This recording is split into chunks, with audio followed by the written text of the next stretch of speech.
problem for physicians, Dr. Ye? Well, I think in the same way as a social worker or as a minister, that we really don't want to cloud our health profession or clinical judgments. And once we do cloud our own judgments, well, then we're not a very good tool for our patients and their family. And, physicians have that uncanny ability to think they can do everything. Mm-hmm. And as you get older, you realize that's just not true. And so I think that as I've gotten older, I realize more and more my limits by sometimes painful experience. And learning to, sometimes in a position of authority, you delegate. Other positions, you learn to go alongside, as Judy mentioned, along with that family, as Laura mentioned. So I think a physician in that situation is definitely a member of a team, whether it's a faith community team or a member of a hospital-based team or a member of a large North Memorial or Lina Health East type of situations we have in the metro area. We all have to recognize those limitations and the abilities that those kinds of settings bring to the situation. In my own practice as a faith community nurse, I realized a few months ago that I was spending about 80% of my time with 3 individuals who were in severe crises. And I realized that somehow I could not be responsible for managing their care. I could not be their care managers and still be available to other people in the congregation. And so I was able to put together a group of who we called caring friends, and those 3 individuals named the people that they wanted on their team. And then having a team of people, one person would call them every day to see how they were doing and what were their needs for that day. That has helped considerably. Panel, I would like to move on to another topic, and that's the topic of praying for healing. How do we understand prayer for healing, prayer for God's will to be done, hearing God speak to us? As Christians, what do we understand about that? And is that a part of what we, as healthcare professionals, can be involved in? Or is that just the work of the pastor? Well, let me start, and I know panel members will also want to respond. And in that case study, perhaps you remember the one line where it says that the church gathered with Marvin on an evening and prayed for him, and Marvin and a number of people felt that he was touched by God. Remember that line? And then physical healing did not take place. So keep that little image in mind. As I open a little window on prayer, hopefully very briefly here, but Charlotte, who did the devotional this morning, told us in our group, and I asked her permission to share this, that her very personal experience with cancer was her father who died of cancer, and the privilege she had of holding him in her arms as he passed away. And it's just such a beautiful image. And there would have been occasion years before where Charlotte's father would have held her in his arms. So I was just struck by that powerful image. And as a pastor, my guess is that, Charlotte, you felt touched by God in that situation, and I'm sure that your father did too at this transition from this world into the next. So what does it mean to be touched by God? When we pray for healing, when we pray for God to touch us, if we only limit an answer to being touched by God as physical healing, then I think we shortchange God. I think an answer, our prayer to God, rather, a prayer that we will be touched by God, can lead into so many avenues of God touching us in the cancer process, in the dying, in the being with others, in the physical holding and touching, all of these kinds of things.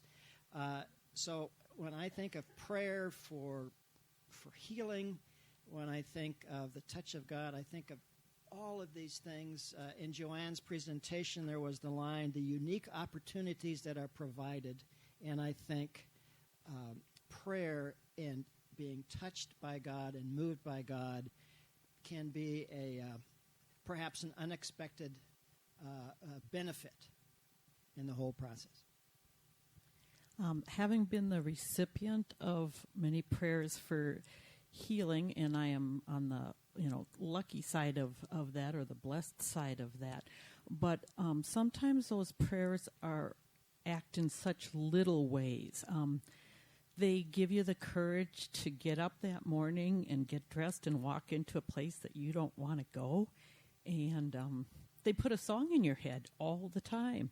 And so, sometimes I'd have How Great Thou Art in my head, and other times Amazing Grace, and sometimes it would be a Lutheran song, and I figured, well, those people were praying for me, and so you never know. But and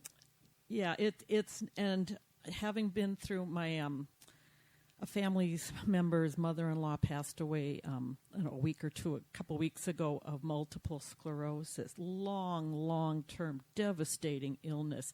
And my brother said, how do I pray for her? We just don't know. And then, we had that discussion of God's will and for her to be at peace. But her body was shot, as was my dad's. And so then there's other parts of us. There's our physical being, but there's also our emotional and our spiritual and our mental being. And so that's where that prayer is significant.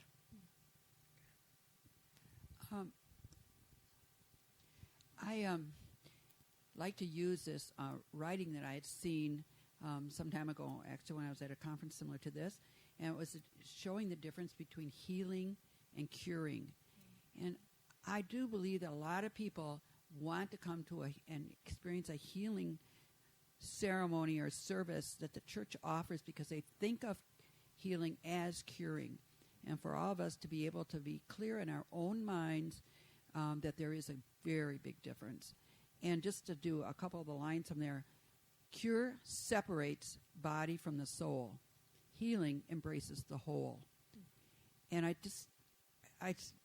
just sometimes just wish that everybody would be healed regardless of their cure. And yet, the flip side of that is, I'm sure all of you have heard at least of one person who has nothing to do with the church anymore because God didn't cure their loved one or cure them or whatever the case may be.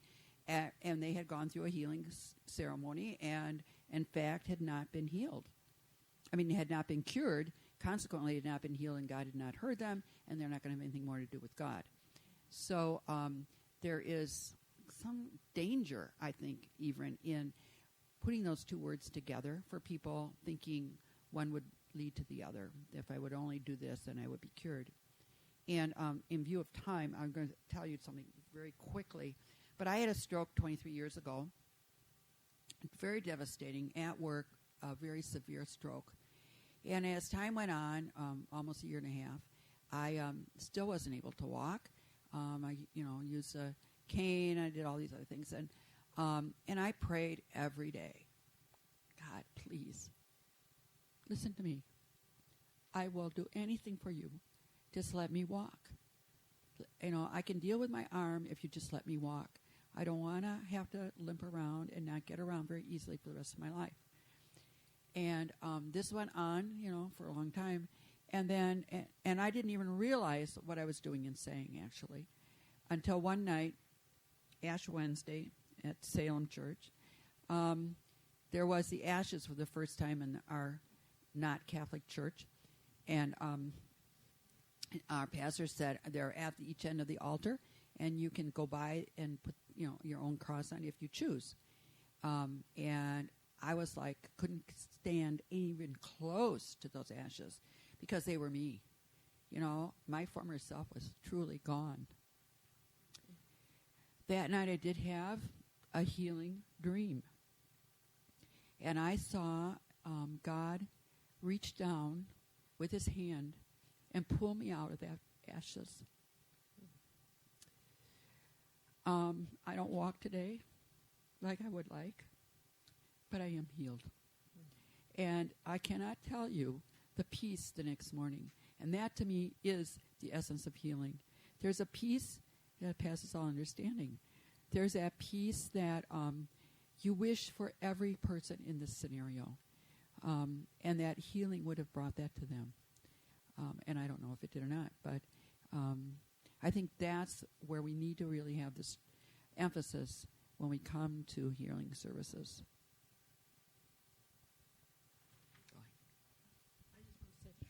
And I think it's a responsibility of the professional community or the parish community, the nursing community, to educate, and pastors, to educate people on the difference between healing and curing. I do healing touch work, and so I'm aware of that. But I think there's a lot of people who just associate the two together, and they're not the same. And so in our quiet way, we can bring that up as an education piece. Very quickly, theologically, there's a big difference. It's a conditional promise. I'm sure all of you, or perhaps most of you, perhaps all of you, have been involved where you've prayed for someone and they have been cured of whatever the particular ailment is. But they're still mortal, and death will still come. That's the conditional promise. The unconditional promise as Christians is the resurrection. And that's what we preach and teach, the unconditional promise of resurrection. And that's for all who believe. Some are cured. Thank God. It's wonderful. Ultimately, it's temporary. There are a number of questions regarding education. What kind of education does this family need? There's the patient, Marvin, his wife, and then there are children. And who would you teach, and what do you think is important for each of those groups to know? Who would like to start? Dr. Tim, are you willing to take that one? Well, I would ask the smart question rather than give all those answers. What would you like to know? And maybe I can help answer some of those questions, but maybe someone else would know. And whether that audience is that 8-year-old or his wife or Marvin, there's a lot of room to travel in that conversation. And I have a daughter who's Miss Minnesota. It's not a pitch for her today, but she was asked by a judge, well, what is your gift? And she says, I'm a really good listener. Mm-hmm. Well, that's not a really very good patty answer. But, she taught me a lot when she said that, because how good can we listen? And can we give the recipients, Marvin, his wife, and some of those children a chance to be heard? Thank you. My main direction in life, I would say, or where I do most of my workshops, is in patient education. And I always start and end with the same slide, and it is this. Information is power. And what you don't know will have power over you. So in my answer to that question is, they need to have the information that they want. And then there's some information that they need that they don't even know that they need. And in that gray area is where I think we come in and look at the situation as objectively as we can and say what additional information do they need in order to get through this without overloading them. And each of those people in that family, in my opinion, needed some information, and mostly about how to be an advocate for yourself, and mostly to look at what options there were for them. And, they don't even know what those options are in many cases. So that's where that information is power. And if we give that information to them, then they will have that power that they need in their own lives. I would say as far as the children go, I would try to help empower the parents as they wanted to be as honest as possible. I think we err on the side of trying to shield children But at these ages especially, they are concrete thinkers. They need to hear things that are very real and concrete. Even the idea of heaven is fairly ambiguous. You really need to be talking about what does it look like when something's alive and when something's dead. There's a beautiful book out there called Lifetimes that uses pictures of a butterfly with a broken wing, or different things in nature, and that every lifetime has a beginning and an end, and the middle part is the living.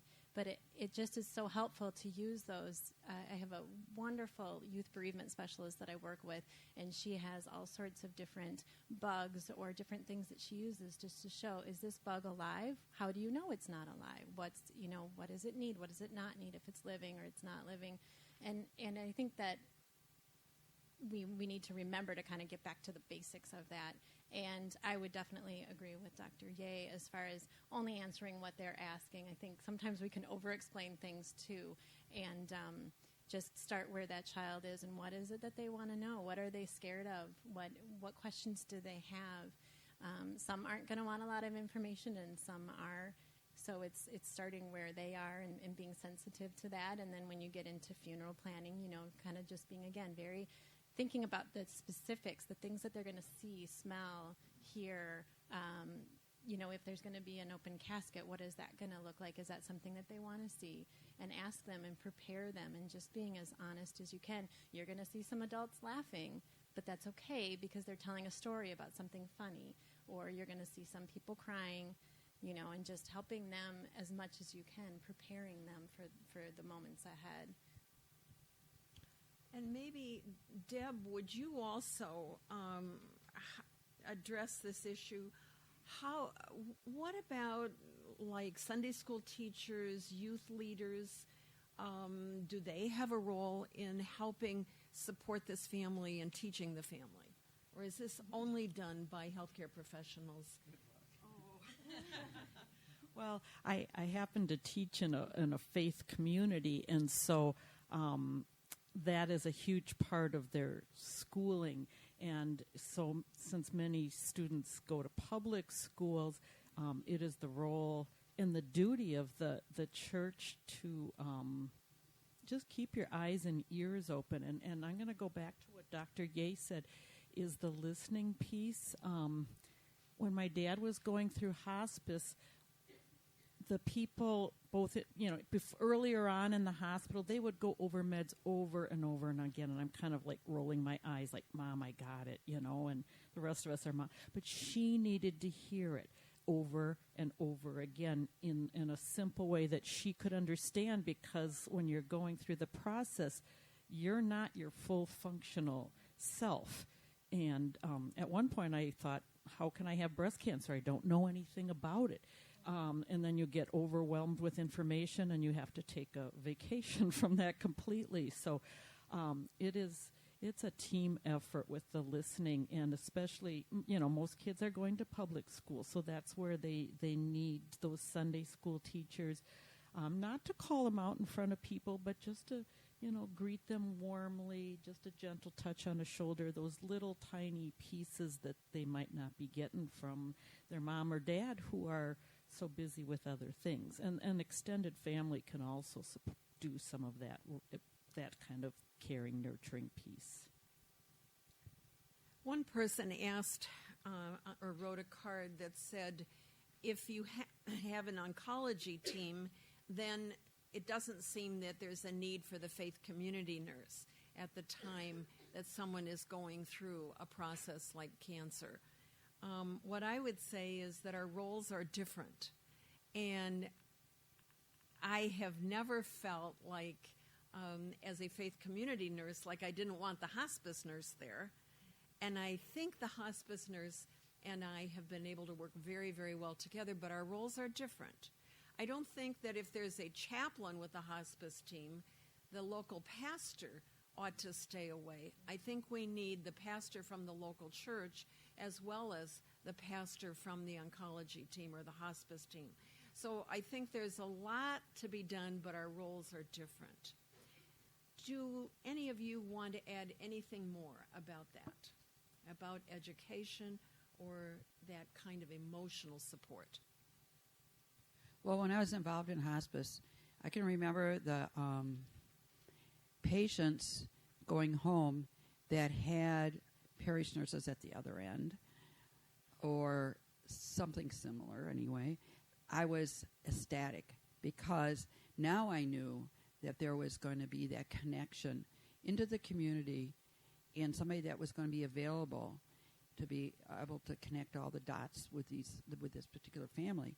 And so I never, ever saw it as either or. But, hey, this is great. Now we've just got, another person added to the team. As a pastor, I just want to say how much I appreciate parish nurses. I've worked with parish nurses both at Salem Covenant Church and churches I've served before. And being part of a team and for parish nurses to bring some expertise and then still overlapping in this holistic care that the church can provide with both pastors and parish nurses, whether it's cancer or other kinds of things. Too many stories to even tell one about how many times I've been visiting with a parishioner in a hospital or at home or in hospice with a parish nurse, and the questions and the dialogue that can take place in a way with the parish nurse, and then the three of us or sometimes more, it really adds, I think, to a superior model of providing church care for people. So hats off to all of you who are parish nurses. As pastors, we need you and are deeply appreciative. I paid him to say that. Nancy, I've had experiences in all kinds of hospice settings or palliative care settings. So I was a director of a hospice for 16 years in Brainerd, an area of 20,000 people where almost all the patients I knew. I work at the VA right now where we cover a three-state area where patients come from 4 or 5 hours away who require palliative or hospice care. And I spent a 3-year long-term locum in Buffalo, which is a part of the Atlanta system. And so you have this huge organization with a hospice organization over the whole metro area that's highly organized and integrated. In all of those situations I've been involved is the people in the clinical hospice side and the faith community nursing side have been always extremely deferential. I've never seen a situation where there's competition or there's a turf issue or where an individual either from the hospice part or from the faith part felt that someone else should butt out. And so I think that the participants here, when you come to the table, whatever environment you're in, whether it's a small community, whether it's a VA system or government system, whether it's a hospice arrangement from a hospice that's organized from 40 miles away with one of your parishioners, the spirit of cooperation is pretty strong, and you should feel that if, in fact, you have a legitimate, established relationship with this family, that you can work with any hospice situation. Thank you. I'm just going to say that that the parish nurse can't do it all, as Nancy shared with you, but they can be connectors. So one thing that she has done is there are people in the congregation that I don't know, but I've made some very gentle contact with them through email, through a phone call, and then so we established that personal care, but she's been the person who knows them first. I think for this mother in the case study, she needs people her own age, and whether it's a friend, and with breast cancer, you're kind of lucky because there's so many of those women who will step in and help you, and just listen to you and things like that. There is a sisterhood of that, but these other rare cancers or rare diseases or things, there's just not that kind of support. So if you can find someone who's even just a good listener or just be their friend. You don't have to fix everything. Good point. There's one question specifically for you, Dr. Tim, and it says, how do you use the knowledge of nutrition, healthy, organic vegetables, fruit, the research of that nutrition in the treatment of patients? Are you able to incorporate teaching about nutrition in your oncology? Well, I think the nutritional piece to me is most patients with cancer deal with protein caloric malnutrition. They're malnourished, they're underweight, and so the nutrition piece that I speak to now is probably different than what that person who asked that question is talking about. So the patient who should be 160 pounds, who is 135, there's a whole set of nutritional principles that are very clinically relevant for that patient. But I think the questioner is asking a question, what about quote-unquote healthy eating in terms of a diet relying on fruits and vegetables and high in antioxidants and so forth. And to be honest with you, that's more of a minor piece in terms of the care of an individual with a cancer condition. I think all of us should strive to pursue those kinds of diets, but our cancer patients who usually suffer from malnutrition require a different approach. Fruits and vegetables are probably not what they need the most. They need that, but they need calories. They need small, frequent meals, high carbohydrate diets, eating while distracted, all the principles that are tricks of the trade in terms of getting those calories on. Anybody else like to address that?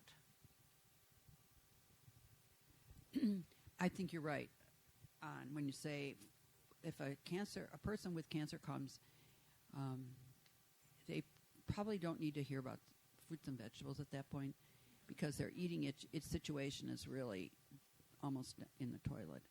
You know, they just the changes in taste, their nausea, vomiting kinds of situation, whatever. They're losing weight, and I think I was fortunate in my oncology background to have a lot of good information about nutrition, going to workshops and such, that I've been even able to use today as a friend. And I live in a 160-unit building of 55 and older, and obviously there are several people that have problems with eating and losing weight by leaps and bounds. And I've used those things over and over and over. How can they boost their protein without increasing the amount of food that they need to eat? Because they can't eat any more than a little bit 8 times a day.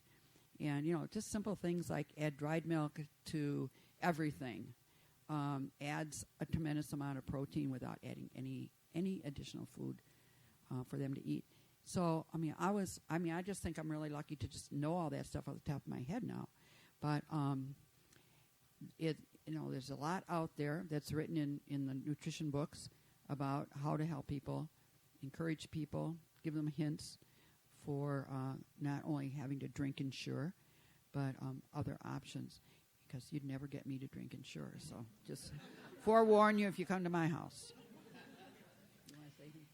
In my own experience in attending a cancer clinic in one of our local hospitals in the past couple of weeks with a member of our congregation, I realized that in that clinic there was a dietitian. There was a person who was a specialist in health and healthy eating, and that was really helpful to this woman. So I think many of our hospitals have those resources available. I think I would like to jump to another group of questions, and that is resources that might be available to this family. Here's a dad that was in a car accident. We don't know how long he may have been out of work. We aren't given information about the kind of car insurance he had. What about hospitalization? We don't have that information. But now he's heading into a major health crisis, and is he able to work? How long will he be able to work? How will they manage? What about finances? Do you have any helpful information about resources in the community that these people could be directed to? Well, not knowing the location, I just kind of went to some just general websites like the Department of Health and Human Services.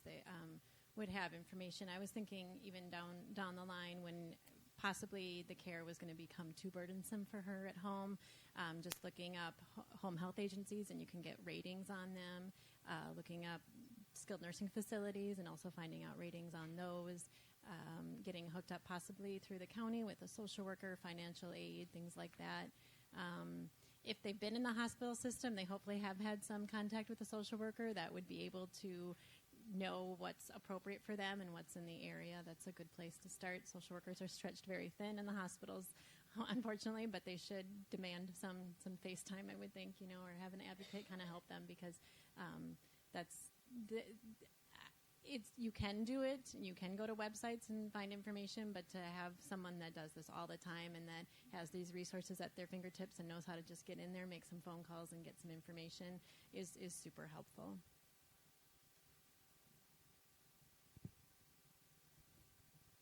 I'd just like to be an advocate for alternate therapies, kind of, not adjuvant, not alternate. There's a difference. Someone recommended I do healing touch when I was going through treatment, and it was like a prayer without words. And I have followed up and done quite a bit of training myself, and did a lot of work on my dad and my mom too, and that and acupuncture, massage, all those things. If you were that woman, wouldn't you love a massage? Someone takes your kids for an hour or hour and a half, and you go either have, that's where friends can come in, neighbors can come in. We bought you this. You need to use it now, so that she can do the things that she needs to do. Just those little tiny pieces of the physical body for her and for Marvin, I think would speak about the love in the people that the people around them have. And with caregiving too, I would say I did my master's paper on caregiving, and just the stress. It's like grief, where there's no part of you that's not touched. You experience it physically, emotionally, mentally, spiritually, everywhere, and it's the most stressful thing that most people would go through in their life, is being a caregiver, especially a caregiver for a loved one or a spouse. So I would say getting her in touch with support groups that are in the area, and there are many. A website that I found helpful is caregiver.com, pretty basic, or helpingguide.org, and both have links to different local areas where you can get linked in, or just, kind of helping someone navigate those systems and how can they be in touch, because really only caregivers can understand what caregivers are going through, and just being that safe place where they can unload and say, this is really, really hard, and not feel guilty about it. And hearing Laura and Deb talk about resources and education and how grief affects us. My sister died at age 10 of Reye's syndrome. I was 22 years old, obviously many years ago. But I remember she was the joy of our sibling group. Little tag-along surprise for Mom and Dad, and we all loved her dearly, and she dies of Reye's syndrome. I was 22. In my grief, my bones literally hurt. Now, I couldn't figure out what in the world was going on. I feel better and stronger today than I did at age 22 when my bones hurt from grief. It would have been wonderful to have someone and a resource, and again, that we're talking decades ago, but someone to say, you're going to feel just physically awful for quite a while.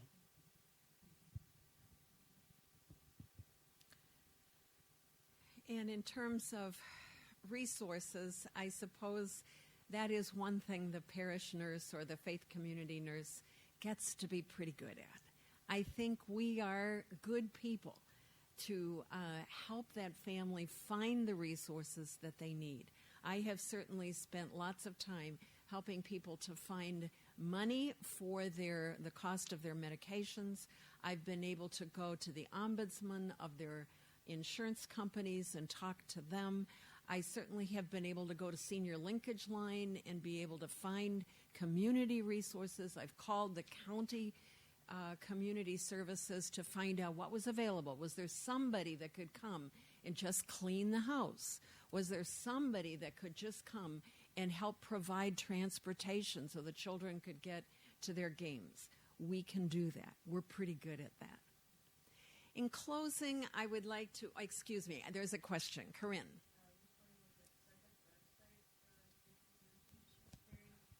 helpingguide.org. In closing, this time, I would like to ask one last question of our panel, and that is, what do you think the church can do that we haven't maybe already mentioned?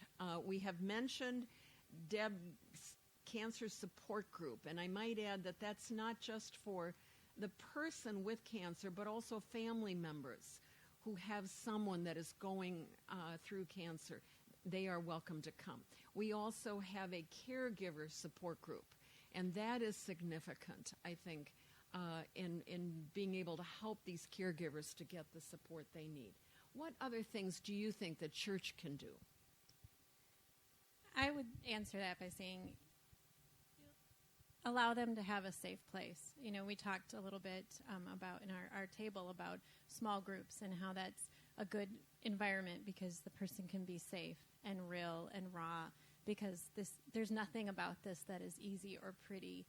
And sometimes I think people feel in the faith community that they need to pretty it up. They need to sound like they're a person of such strong faith, and they're just going to, with God's help, I'm going to make this through, which is true, but there's so much in between that's so very hard, and you need to be able to express those doubts and the anger and the fear and not feel like you're going to be judged for that. And so I think as much as we can create that safe environment for people to speak the truth of the pain that they are in. As a pastor, Laura, just talking about trying to make things look really good and pretty, we do that in worship services. We want our worship services to be celebrative, and I understand that, and that's appropriate. We're Christians. We're people of the resurrection. But there's also the truth of the pain that we go through. I shared this at our table a number of years ago. I was out in Pasadena and visited a church, and as I walked in, I could sense that the mood was somehow somber. A congregation of 500 to 600 people. And as I sat down as a visitor, the person next to me said, "You need to know that within the last 10 days, we have lost 3 young members from this church, one from cancer, and I believe the other 2 were automobile accidents." So the congregation was just devastated. These were people deeply and integrally involved in the church. They had a worship service of lament. Wonderful sermon. And as a visitor, I was able to participate in that worship service of lament. And if you think of the Psalms, if you think of Jeremiah, if you think of Isaiah, if you think of the death of our Lord in his progression to the cross, it is appropriate for us in corporate worship, at least occasionally, to make that what our worship is about. Not all of the time, but sometimes we want our worship services to be happy every single time. Life is not like that. Thank you. I don't know if I want to go after that or not. Thanks. Well, and I don't know, Tim and I might come to blows on my remarks, but I don't care. No. No, when I first read this, and I saw, okay, this guy's got astrocytoma, grade 3, inoperable, da-da-da-da-da, and he's young. And I think the real catcher there, and he's young. But my thought was, I wonder what the options were. I wonder if they were presented equally. And I think about the situation. I think if he hadn't gone for that treatment, what would people have said? How judgmental would people be if they said, no, for the rest of the time he has left on this earth, we want it to be as good as it can be. And our oncologist tells us that he'll continue to watch over us and help us with any other symptoms that arise. But we were given those options and as equals, and sometimes I think that never, ever happens. And that you even think about it, it's sort of like throwing in the towel, and you're not even going to try. And people around. I mean, I live in a building that has a lot of older people in it. And some of them have decided not to have treatment.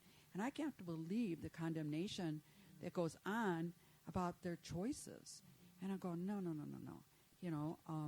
And I also know oncologists that give no other choice but the treatment choice. So, I'm not biased at all, but I just believe in, I do believe in options. Well, when I read the case study, of course, there's information that all of us aren't aware of, except the author, probably. And I did think, was there a second opinion offered for this patient and his family? Now, for instance, if I had seen this patient in Brainerd, I would have referred this patient to John Strusheim at the U, who's also at Abbott, or Eddie Cragen at Mayo, because I know I can administer all these drugs, but brain tumors in young people, it's a different area. And my advice, general advice, is if you initiate a second opinion early in the process, it tends to make the medical part much more collaborative. If you refer for a second opinion in the heat of the battle, it just makes the heat of the battle hotter and more difficult. And so I'm not directly addressing Judy's points, but I agree with them still. All right. As I get older, I agree with her more and more. The second point, getting back, Nancy, to your original point about what can the faith community bring. And I mentioned at the table that I met with, table 3, row 3, that every faith community nurse should have a toolkit. We have a son with autism. He doesn't have Asperger's. He's got an IQ of 74. But he works full-time. He drives a car, pays taxes, has his own checking account. Whenever there's somebody in our church who has a child with a new diagnosis of autism, my wife gets referred that family and has lunch and explains resources. Well, what's the point with a faith community nurse in terms of cancer? Every faith community nurse or parish nurse, as we call it up in Brainerd, should have a toolkit, like we have a toolkit in our churches for funerals and weddings. The people who can drive, the people who can take care of young children, people who can tutor kids in school, people who can prepare the casserole or the non-casserole.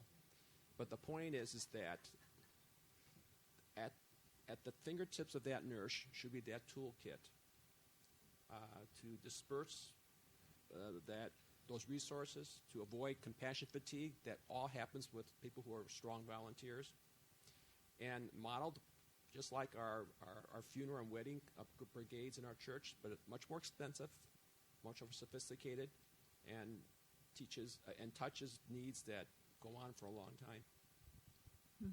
Thank you. Our time is just about up. According to my watch, I think we have 1/2 minute. They need yes. normal in their lives. Their lives are completely turned upside down. And so the church can provide normal sometimes. Sometimes just a break. Maybe you don't even want anybody to ask how you're doing that day. For me, it was music, and I could continue in the things that I cared about. So that's all. Pastor Steve, I think you read a book in preparation for this panel that you said was really meaningful. Could you just give us a thumbnail sketch? Yeah, the book is entitled Speaking of Dying, and 3 authors, Fred Craddock, who is a professor of preaching, actually, and then a husband-wife team, Jay, and I'm drawing a blank, Goldsmith. It's a fairly recent publication, but it speaks to the issues that we've been dealing with this morning, and that is that we just need to be more open about dying, in particular, perhaps cancer as well in general. And in it, what I found particularly helpful was looking at 10 different individuals, starting with the Apostle Paul and going to Joseph Cardinal Bernardine, and how they approached their own death. So I recommend it highly. It's the kind of book that you will read. It's not that long, but it'll take you a month to read it, because you'll read it, and then you'll just need to back off and to think and to pray and to consider what it means to live as a Christian and to die as a Christian. I want to thank you, each one of you panel members, sincerely for your contributions. Dr. Yeh, Reverend Pitts, Dr. Johnson, Deb Garvey, and Laura Mortensen. Thank you.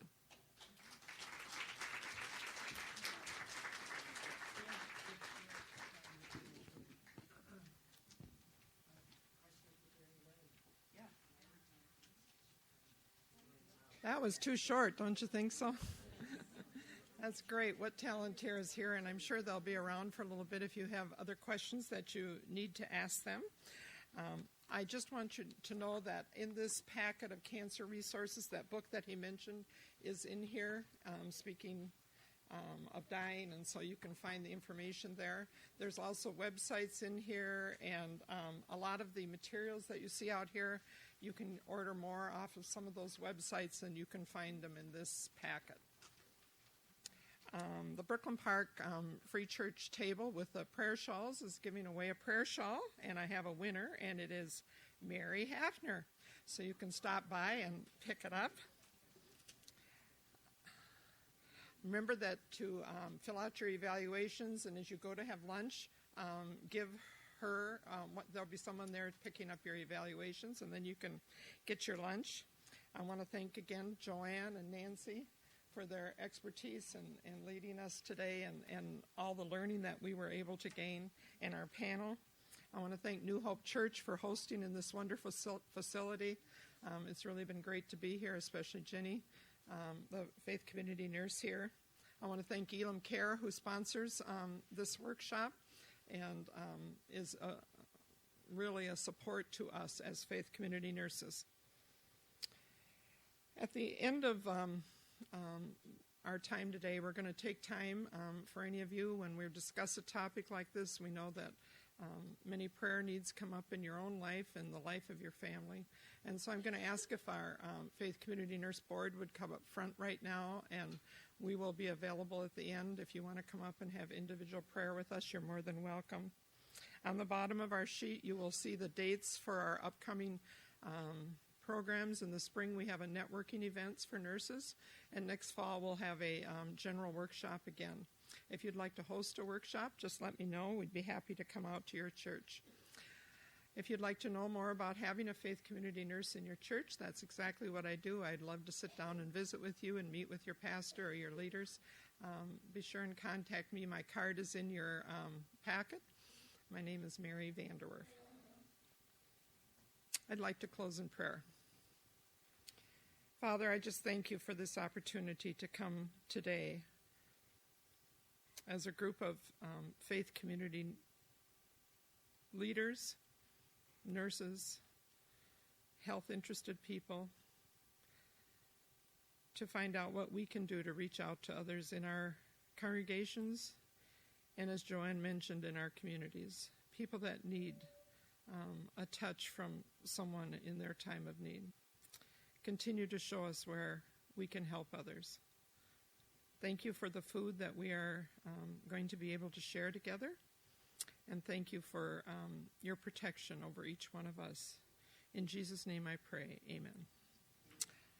And the lunch will be ready right over this way.